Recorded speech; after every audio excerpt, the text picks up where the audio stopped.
at 5, a Clearwater police detective faces charges accused of helping out two drug traffickers he befriended.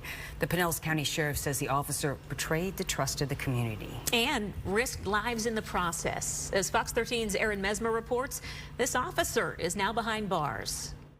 This is information The word Pinellas Sheriff Bob Gualtieri used over and over again to describe the alleged actions of Clearwater police officer Fredrick Lise: betrayal. It's a kick in the gut to everybody, and it's a betrayal. It's a betrayal of everything that we do and what we stand for. The men pictured with Lise are Matthew Turner and Henry Smith, two suspected drug traffickers.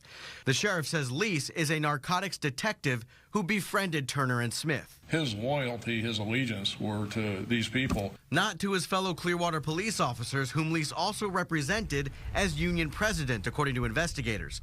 The sheriff says detectives were conducting an undercover investigation into a drug organization run by Turner and Smith that funneled fentanyl, cocaine, and methamphetamine into the community. We're told Lise learned about the investigation and tipped off his friends. That puts any undercover that is working in that investigation in some really serious peril. The sheriff says Turner and Smith also used the information to avoid detection whenever possible and slow the investigation. So there was a lot of interference. There was a lot of impeding what we were doing, but we were able to obviously overcome it. The two men were arrested at an apartment in Clearwater last month. Investigators say they confiscated drugs, guns, and cell phones that led them to Detective Lise's involvement.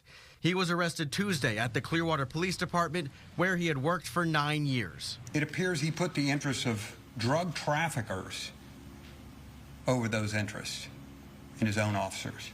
And the sheriff says Lise is no better than the criminals he was supposed to be putting in jail. At the end of the day, he's a corrupt cop who needs to go to prison.